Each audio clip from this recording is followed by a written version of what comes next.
Assalamualaikum warahmatullahi wabarakatuh. Bertemu lagi bersama saya Bunda Dewi di Emir Channel.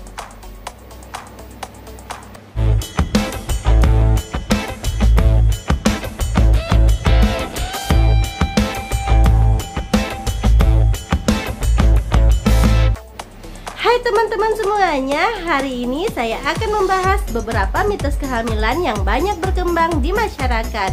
Mau tahu? Stay tune terus ya, check it out.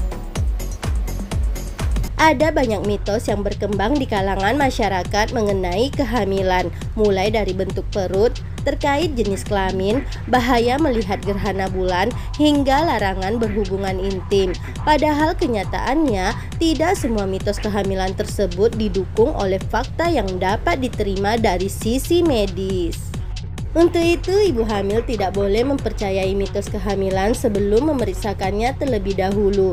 Disarankan untuk memahami informasi mana yang benar dan mana yang hanya mitos agar tidak salah kaprah, apalagi sampai menimbulkan kekhawatiran. Karena tak sedikit mitos hamil muda hingga tua yang banyak melarang hal-hal tertentu, padahal belum tentu hal tersebut benar adanya. Berkaitan dengan hal tersebut, tidak ada salahnya untuk berbicara dengan dokter guna mengetahui mana yang benar-benar fakta. Berikut beberapa mitos kehamilan yang banyak berkembang di masyarakat.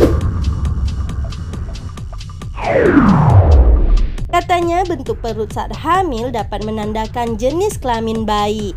Jika ibu hamil memiliki bentuk perut yang maju atau ke arah atas, maka bayi berjenis kelamin laki-laki. Sedangkan jika ibu hamil memiliki bentuk perut yang melebar atau rendah, maka bayi berjenis kelamin perempuan. Faktanya, jenis kelamin bayi akan terlihat ketika ibu hamil melakukan USG di dokter kandungan. Selain itu, bentuk dan tinggi rendahnya perut saat hamil bergantung pada kekuatan otot perut dan posisi janin dalam kandungan.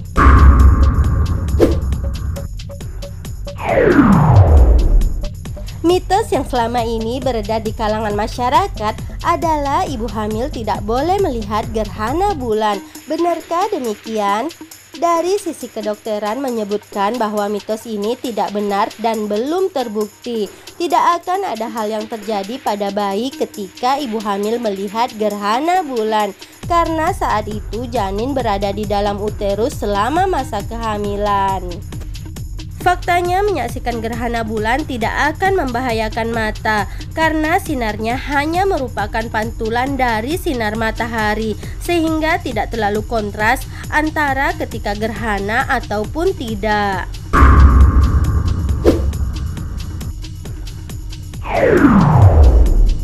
Bolehkah berhubungan saat hamil dengan pasangan?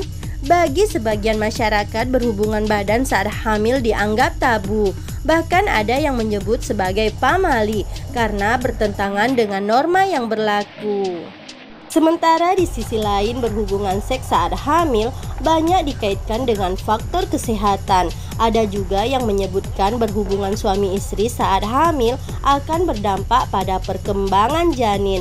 Sebenarnya berhubungan saat hamil tidak masalah dilakukan, asalkan mengetahui cara berhubungan intim yang tepat saat hamil.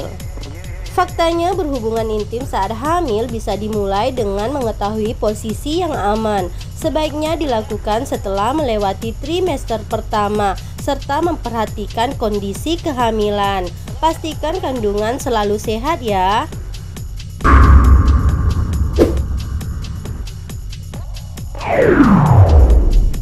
Tidak ada bukti ilmiah bahwa USG prenatal yang dilakukan dengan benar dapat membahayakan ibu atau calon bayi yang belum lahir.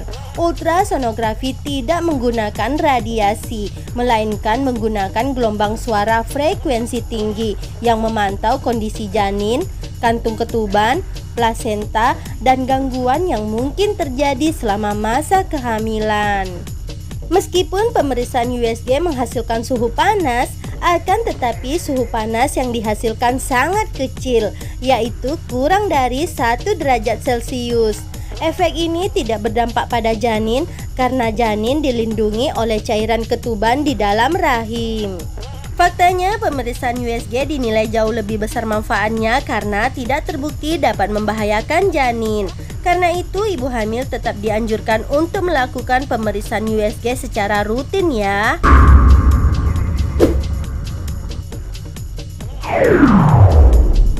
Apakah berlari tidak dianjurkan untuk ibu hamil?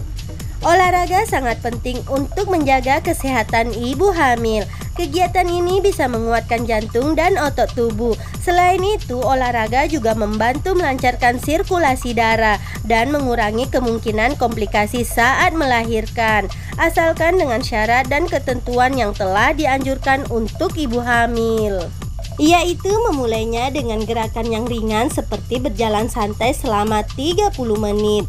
Jika sudah yakin dengan kemampuan sendiri, tak masalah untuk menambah jadi jogging ringan. Pastikan untuk menurunkan kecepatan, lebih banyak istirahat, dan kurangi frekuensi lari dari sebelum waktu hamil.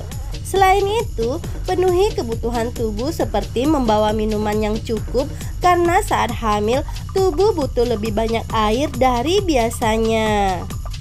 Faktanya, berlari saat trimester pertama itu tidak berbahaya, justru dapat membantu mengurangi rasa lemas dan mual. Pastikan selalu mendengarkan tubuh ya, berhenti saat dirasa lelah, dan selalu konsumsi makanan sehat untuk menunjang nutrisi tubuh dan janin selama masa kehamilan.